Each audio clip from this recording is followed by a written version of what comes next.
নদীর ধারে বসে আছে একটুখানি গ্রাম। বিকেলের হাওয়াটা নদীর গা বেয়ে আসছে, সঙ্গে পাকা ধানের গন্ধ। গ্রামের মধ্যে এক কোণে টালির চালের একটা ছোট্ট দোকান, রেনুদির টিফিনের দোকান। লম্বা বেঞ্চে দুটো প্লেট রাখা, তাতে লুচি আর আলুর তরকারি। লুচি গরম তেলে ভাসছে, তরকারি ঝাল ও মশলাদার, সঙ্গে কাঁচা লঙ্কার টুকরো। পুতুল আর পুটু বেঞ্চে বসে খাচ্ছে। এই লুচিটা বেশ ফুলেছে। রেনুদি, আজ ময়দা বেশি দিয়েছো নাকি? না রে, ময়দা তো যতটা লাগে ততটাই। তোর ভাগ্যে আজ তেলটাও ভালো ছিল, তাই ফুলে গেছে। দাও না আর একটা লুচি, তরকারি তো বাকি আছে। আচ্ছা দিচ্ছি, কিন্তু খালি লুচি খেয়ে পেট ভরাবি না। এক গ্লাস গরম চা লাগবে তো? চা তো লাগবে।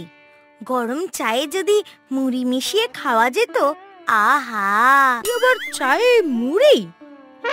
সেটা তো সকালের খাবার, বিকেলে আবার কেন? কি করব, অভ্যাস হয়ে গেছে যে। এইভাবেই চলে গ্রামের ছোটখাটো আড্ডা। দোকানের পাশের রাস্তা দিয়ে হেঁটে যাচ্ছে কয়েকজন, কেউ মাছ ভর্তি ঝুড়ি নিয়ে, কেউ সবজি। এই সময় রেনুদি একটু থেমে গলা নামিয়ে বলল, শোন, একটা খবর আছে। কি খবর? গতকাল রাতে গোপাল ঘোষের বাড়ি থেকে ঘন্টা চুরি হয়ে গেছে। ঘন্টা মানে?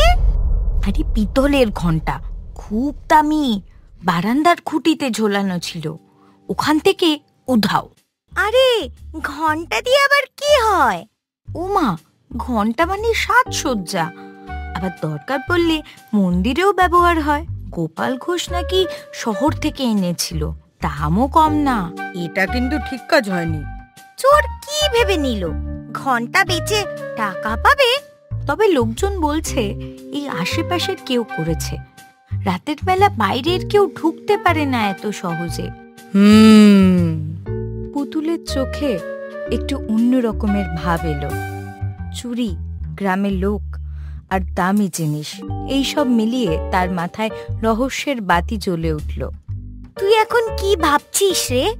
কিচ্ছু না। আমি কিন্তু এসব ঝামেলায় পড়তে চাই না। ঝামেলা হোক বা না হোক, খবরটা রইল। গোপাল ঘোষ নাকি খুব রেগে আছে। তার রাগের তো কারণ আছে। চুপ থাক, একটা রহস্যের গন্ধ। তুই আবার শুরু করলি? যা ইচ্ছে করো, কিন্তু কথা মনে রেখো, ঘন্টা না মিললে গ্রামের ভোজ হয়তো হবে না। কি, ভোজ বন্ধ? দেখলি তো, এখন তোর আগ্রহ জেগেছে। গরম লুচির গন্ধ মিলিয়ে গেলেও কথার গন্ধ রইল, চুরি, সন্দেহ আর ভোজনের ভবিষ্যৎ নিয়ে। পুটুর মাথায় তখনই একটা নতুন পরিকল্পনার বীজ পড়ে গেল, আর পুটু বুঝে গেল সে চাইলেও আর এই রহস্য থেকে নিজেকে দূর রাখতে পারবে না। পরের দিন সকাল, গ্রামের স্কুলের সামনে এখন ভিড় জমেছে। খড়ের ছাউনি দেওয়া এক পাশে চায়ের দোকান, অন্য পাশে বই খাতা বিক্রি করার ছোট্ট টেবিল। ছেলেমেয়েরা স্কুলে ঢোকার আগে দাঁড়িয়ে আড্ডা দিচ্ছে। কারো হাতে জল ভর্তি পিতলের লট, কারো হাতে মায়ের বানানো মুড়ি গুড়ের পুটুলি। সকালের রোদ এখনো খুব গরম হয়নি, কিন্তু হাওয়া শুকনো। পুতুল ও পুটু গেটের কাছে দাঁড়িয়ে আছে। পুটুর হাতে মাটির গ্লাসে গরম চা। চা খেতে খেতেই ও চারিপাশে তাকাচ্ছে, যেন কিছু খুঁজছে না, তবু খোঁজার ভঙ্গি। তখনই দেখা গেল বিন্টু হেঁটে আসছে, হাতে গাদা গাদা খবরের কাগজ, কাঁধে ঝোলানো ব্যাগ, মুখে এক রকমের তৃপ্তির হাসি, যে হাসি শুধু তখনই আসে যখন কারো কাছে তাজা খবর থাকে। শুনেছি। কি শুনবো? গোপাল ঘোষ নাকি বলে দিয়েছে ঘন্টা ফেরত না দিলে ভোজ কেটে দেবে। মানে ওই গ্রামে যে বার্ষিক ভোজ, যেটা প্রতি বছর হয়, সেটা বাতিল হবে। খাবার বাতিল? এ তো যুদ্ধের মতো ব্যাপার। তুই নিশ্চিত তো? গোপাল ঘোষ নিজের মুখে বলেছে? আমার কানেই শুনেছি। আজ ভোরে চায়ের দোকানে দাঁড়িয়ে বলছিল, বলেছে ঘন্টা ফেরত না দিলে এক কানা করেও খাওয়ার মিলবে না। তাহলে তো বিপদ। তুই চুপ কর, এখন কিছুই প্রমাণ হয়নি। প্রমাণ লাগবে কেন? সবাই তো জানে চোর আমাদের গ্রামেই আছে। তুই এত নিশ্চিন্ত ভাবে বলছিস কেন? আমার অভিজ্ঞতা বলছে যখন জিনিস চুরি হয় আর বাইরের লোক ঢোকার সুযোগ থাকে না, তখন ভেতরের কেউই করে। এভাবে কারোর উপর দোষ চাপানো ঠিক না। কিন্তু ভোজ বন্ধ হয়ে গেলে সবাই তো ক্ষতিগ্রস্ত হবে। তাই তো বলছি ঘন্টা ফেরানোই ভালো। ফেরাবে কে? চোর কি নিজে এসে দেবে? তাহলে খুঁজে বার করতে হবে। তুই আবার শুরু করলি। আমি বলেছি না এইসবের মধ্যে যেন না যেতে হয়। তুই না গেলেও চলবে, কিন্তু ভোজ খাওয়া বন্ধ হয়ে গেলে দোষ দিবি না। আমি বলছি ভোজ যদি বাতিল হয় তবে সেটা সত্যি বড় সমস্যা। দেখবি আমি ব্যবস্থা নেব। তুই ব্যবস্থা নিলেই হবে না, আমাকেও রাখতে হবে সাথে। তুই যাবি না বলেছিলি তো। সেটা তো বলছি, কিন্তু খাবারের জন্য গেলে আপত্তি নেই। এইভাবেই সকালবেলার আড্ডা গড়ালো রহস্যের দিকে। চায়ের দোকানে বসা কয়েকজন গ্রামবাসীও কান পেতে শুনছিল। কারো মুখে চাপা হাসি, কারো মুখে উদ্বেগ। ঘন্টা হারানোর সঙ্গে খাবারের ভোজ বন্ধ হয়ে যাওয়ার আশঙ্কা মিলিয়ে এমন এক গন্ধ তৈরি হলো যা গ্রামের দিনের শুরুতেই কৌতূহল ছড়িয়ে দিল। পুটুলের মনে তখনই দৃঢ় সিদ্ধান্ত পাকাপাকি হয়ে গেল, ঘন্টা খুঁজে বের করতেই হবে।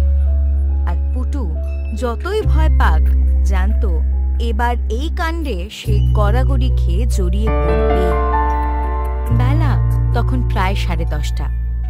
রোদ কড়া হয়ে উঠেছে, রাস্তার ধুলো হালকা বাতাসে উড়ছে। পুটুল, পুটু আর বিন্টু সোজা পা বাড়ালো গোপাল ঘোষের বাড়ির দিকে। বাড়িটা ইটের, চারিদিকে লাল রঙের সীমানার প্রাচীর, গেটে বাঁধানো লোহার দরজা, ভিতরে উঠোনে দুটো আম গাছ, একটা কুয়ো। গোপাল ঘোষ বারান্দায় কাঠের চেয়ারে বসে আছে, হাতে গরম চায়ের পেয়ালা। নমস্কার গোপাল কাকা। আহা, এসো এসো, কি খবর? কাকা, ঘন্টার ব্যাপারে জানতে এসছি। আর কিসের খবর লাগে? রাতের বেলা ঘন্টা চুরি হয়ে গেছে, আজ সকালে দেখলাম জায়গাটা ফাঁকা। আপনি কি কাউকে সন্দেহ করছেন? সন্দেহ করার দরকার নেই। আমার কুকুর রাতে ঘেউ ঘেউ করছিল, সকালে দেখি মাটিতে পদচিহ্ন আছে, সোজা রেনুদির দোকানের দিকে গেছে। পদচিহ্ন দেখে কি বোঝা যায়? কার? না, কে তা বোঝা যায়নি, কিন্তু গ্রামের মধ্যেই রেনুদির দোকানের দিকে গেল কেন সেটা ভেবে দেখো। তাহলে আগে রেনুদির সঙ্গে কথা বলা উচিত। যা খুশি করো, কিন্তু ঘন্টা ফেরানো চাই, না হলে ভোজ বন্ধ। ঠিক আছে কাকা, আমরা দেখে আসছি।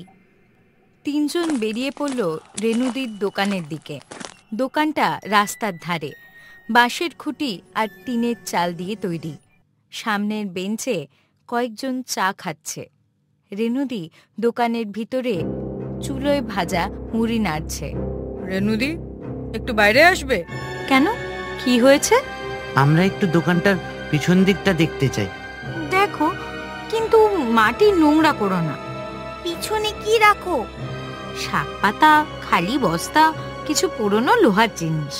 তারা দোকানের পিছনে গিয়ে দেখে এক কোণে ছেঁড়া বস্তা পড়ে আছে, আর তার পাশে কিছু চকচক করছে ধাতব টুকরো। এগুলো কি তোমার? আমার কেন হবে? আমি তো এগুলো দেখিনি। দেখে তো মনে হচ্ছে ঘন্টার অংশ। তুই কি নিশ্চিত? দেখে তো তাই মনে হয়। হয়তো অন্য কিছু। আমার দোকানে যদি কেউ কিছু ফেলে যায় তার দায় আমি কেন নেব? ঠিক বলেছ।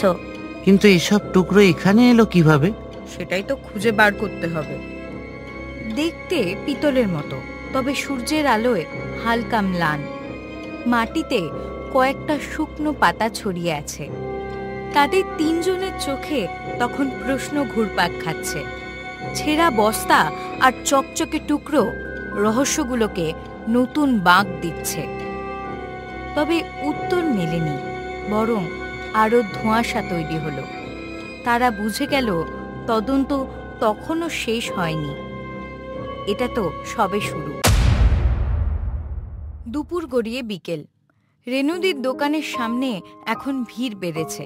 কয়েকজন চা খাচ্ছে, কেউ কেউ মুড়ি মেখে খাচ্ছে, কেউ শুধু দাঁড়িয়ে আছে, আড্ডা দিচ্ছে।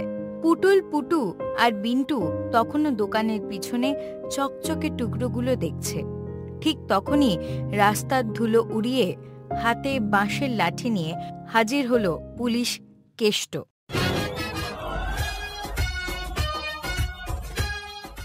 কেষ্ট গ্রামেরই লোক, তবে চাকরি কোর্টের কাগজে কনস্টেবল। এই রেনুদি, কি হয়েছে আবার? আপনি দোষী। ওই ঘন্টা চুরি করে গলিয়ে ফেলেছেন। কি বলছেন এসব? দোকানের পিছনে পেতলের টুকরো পাওয়া গেছে, ওটাই কি প্রমাণ না? ওসব আমি ফেলিনি, আমি জানি না ওখানে কি আছে। আপনি দোকান চালান, পেছনে কি আছে জানেন না? এটা কি হয় নাকি? দোকান চালানো মানে তো সবসময় পিছনে গিয়ে দেখা না। আর কেউ ফেলেছে হয়তো, আমি দেখিনি। না না, এভাবে দায় এড়ানো যাবে না। আপনার বিরুদ্ধে রিপোর্ট করব। দেখুন কেষ্টবাবু, এই কথাটা যদি আবার বলেন, আপনাকে আমি দই মুড়ি খাবার থেকে আজীবন বঞ্চিত করব। দই মুড়ি বন্ধ করলে কি হবে? আমি কিন্তু কেস করে দেব। কেশ দাদা, একটু ধীরে কথা বলুন। হ্যাঁ, এখনো ঠিক প্রমাণ পাওয়া যায়নি। প্রমাণ চাই না। চুরি হয়েছে, দোকানের পেছনে পেতলের টুকরো আছে, মানে চোর এখানেই। কিন্তু কেষ্টাদা, এগুলো পিতলের কিনা সেটা কি পরীক্ষা করেছেন? চোখ আছে তো, দেখে বোঝাই যাচ্ছে। চোখে যা দেখছেন সেটা সবসময় সত্যি হয় না। এমন কথা শোনেননি? আমার মনে হয় আগে টুকরোগুলো নিয়ে পরীক্ষা করা উচিত। হ্যাঁ, তাহলে সঠিক বোঝা যাবে। ঠিক আছে, কিন্তু আমি এখনই গোপাল ঘোষকে খবর দেব। গোপাল ঘোষকে খবর দিয়ে লাভ নেই, আমি চোর নই। আমরা নিজেরাও খুঁজে দেখব আসল ব্যাপারটা কি। তোমরা খুঁজলেও আমার সন্দেহ কিন্তু রেনুদির ওপরেই আছে। সন্দেহ থাক, কিন্তু আগে প্রমাণ জোগাড় করুন। রেনুদি ও কেষ্টর কথোপকথন দেখে চারপাশের লোকজন ফিস ফিস শুরু করলো। কেউ বলছে রেনুদি চোর, কেউ বলছে কেষ্ট হুট করে অভিযোগ করছে। পুতুলের চোখে তখন ভাবনার রেখা। এই চকচকে টুকরো আসলেই পিতলের কিনা, সেটাই হয়তো রহস্যের চাবিকাঠি। আর কেষ্ট নিজের একতরফা সিদ্ধান্তে তদন্তকে ভুল পথে নিয়ে যেতে প্রস্তুত। পরের দিন সকাল। বাজারের চেনা কোলাহল, মাছের ঝুড়ি, আনাজের থলি আর মানুষের ভিড়ে সরগরম চারিদিকে। পুটু অন্যমনস্কভাবে বাজারের এদিক ওদিক তাকাচ্ছিল আর মাঝে মাঝে নিজের পকেটে হাতটা দেখছিল, যদি কোনো খাবারের গন্ধ পাওয়া যায়। তখনই তার চোখ পড়ল এক ফেরিওয়ালার দিকে। ফেরিওয়ালা কাঁধে একটি ঝুলি নিয়ে হেঁটে যাচ্ছে, ঝুলি থেকে কিছু চকচকে টুকরো উঁকি দিচ্ছে। আরে, এগুলো কি পিতলের মতো লাগছে যে? পুটু ফেরিওয়ালার কাছে যায়। ফেরিওয়ালার ঝুলিতে সত্যি পিতলের মতো কিছু চকচক করছে, কিছু টুকরো দেখা যাচ্ছে। দাদা, এগুলো কি? পেতলের জিনিস রে বাবা, নেবে নাকি? পুটু হতভম্ব হয়ে যায়। তারপর তার মনে পড়ে গেল গোপাল ঘোষের ঘন্টার কথা। চোর চোর চোর ধরা পড়েছে, এই তো সেই ঘন্টার টুকরো। পুটুল চিৎকার করে বাজার জুড়ে চাঞ্চল্য ছড়ায়। লোকজন ফেরিওয়ালার দিকে তেড়ে আসে। এই তো সেই চোর, ধরে ফেলো। গোপাল ঘোষের ঘন্টা বেটা গলিয়ে ফেলেছে। ফেরিওয়ালা ভয় পেয়ে যায়। সে কিছু বলার আগেই ভিড়ের মধ্যে মিশে যায় এবং নিমেষে উধাও হয়ে যায়। আরে পালালো যে! পুটুল ততক্ষণে সেখানে চলে এসেছে। সে পুটুর কথা শুনছে এবং ফেরিওয়ালার পালানো দেখছে। পালাবেই তো, আসল চোর তো নয়। তাহলে কে? ওগুলো তো পিতলের টুকরো ছিল। পিতলের টুকরো তো ছিল, কিন্তু চোর ওকে ফাঁসাতে চাইছে। এটা একটা চাল। আসল চোরটা নিশ্চয়ই অন্য কেউ। ভেবে দেখ, কাল রেনুদির দোকানের পিছনেও এমন চকচকে টুকরো পাওয়া গেছিল। কেষ্টদা তো রেনুদিকে চোর বানাতে চাইছিল। তাহলে কি করবি? আসল চোরকে খুঁজে বের করব। এই জিনিসগুলো আসল ঘন্টা থেকে আলাদা। পুতুল এবং পুটু কিছুক্ষণ নীরব থাকে। চারপাশের ভিড় কমে আসে। পুতুলের চোখে তখন গভীর চিন্তার ছাপ। রাত নেমে আসে। সারাদিনের ঘটনার পর গ্রামের নীরবতা আরো গাঢ় হয়েছে। চাঁদের আলোয় গাছের ছায়াগুলো রহস্যময়। পুতুল আর পুটু তাদের গোয়েন্দাগিরির নেশায় মগ্ন। গোপনে গোপাল ঘোষের গোয়ালঘরের দিকে পা বাড়ায়। তাদের মনে একটাই চিন্তা, ঘন্টাটা কোথায়? তারা সাবধানে গোয়ালঘরের ভাঙা দরজা দিয়ে ভেতরে ঢোকে। ভেতরে গরু, আনাজ, গন্ধ আর খড়ের স্তূপ। দেখ পুটু, এখানে হয়তো কিছু সূত্র পাবো। কি অন্ধকার রে পুতুল, যদি সাপ থাকে? চুপ কর, গোয়েন্দাগিরি করবি আর সাপকে ভয় পাবি? দেখ, খড়ের গাদাগুলো দেখ।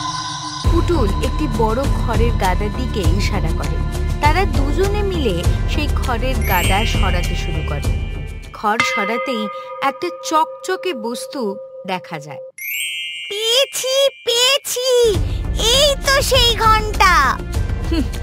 জানতাম চোর এত সহজে চুরি করা জিনিস নিয়ে গ্রাম থেকে পালাতে পারবে না। কিন্তু চোরটা কে আর কেনই বা এখানে লুকোলো? এটা নিশ্চয়ই সেই ফেরিওয়ালার কাজ নয়। একদম না। চল গোপাল কাকার কাছে যাই। পরের দিন সকালে গ্রামবাসীরা গোপাল ঘোষের বাড়ির উঠোনে ভিড় জমায়।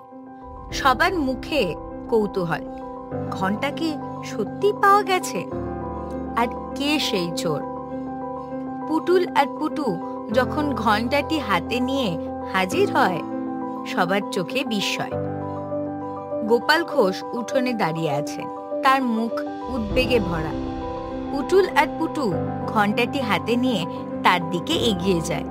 আরে, আমার ঘন্টা তোমরা পেলে কোথায়? পেয়েছি কাকা, কিন্তু আসল অপরাধীকে খুঁজে বের করেছি। কে সেই চোর? রেনুদি নয় তো? রেনুদি চোর নয়, আসল অপরাধী আপনার নিজের ভাগ্নে গোপাল কাকা। আমার ভাগ্নে? এ কি বলছিস পুতুল? হ্যাঁ কাকা, সে মাসখানেক হলো আপনার বাড়িতে এসেছে। আমরা সব জেনেছি। সে রেনুদির কাছে ধারে খেতে চেয়েছিল, কিন্তু রেনুদি তাকে দেননি। তাই রেনুদির উপর প্রতিশোধ নেওয়ার জন্য তাকে ঘন্টা চোর বদনাম দিয়ে অপমান করার চেষ্টা করেছিল। প্রথমে ঘন্টা চুরি করে আপনার গোয়াল ঘরে লুকিয়ে রাখে, তারপর রেনুদির দোকানের পিছনে পিতলের মতো দেখতে পুরনো প্রেসের প্লেট ফেলে আসে, যাতে সবাই রেনুদিকে চোর ভাবে। গতকাল বাজারে সেই ফেরিওয়ালাকে দিয়ে পিতলের টুকরো ছড়ানো ছিল তার চাল। সবাই গোপাল ঘোষের ভাগ্নের দিকে তাকায়। সে মাথা নিচু করে দাঁড়িয়ে আছে, তার মুখ ফ্যাকাশে। ভাগ্নে আর কোনো কথা বলতে পারে না। হ্যাঁ, আমিই করেছি। রেনুদি আমাকে অপমান করেছিল, তাই। ছি, নিজের পরিবারের লোকের সঙ্গে এমন কাজ করে? আমরা কত ভুল বুঝেছিলাম রেনুকে, আমাদের ক্ষমা করে দিও রেনুদি। আমি জানতাম আমার পুতুল আর পুটু একদিন আসল গোয়েন্দা হবে। ওদের উপর আমার বিশ্বাস ছিল। দেখলি তো পুটু, সত্যি খুঁজতে গেলে অন্ধভাবে কাউকে দোষ দেওয়া যায় না। শুধু যুক্তি আর প্রমাণের দরকার আছে। আর ভোজ, এখন তো দ্বিগুণ ভোজ হবে।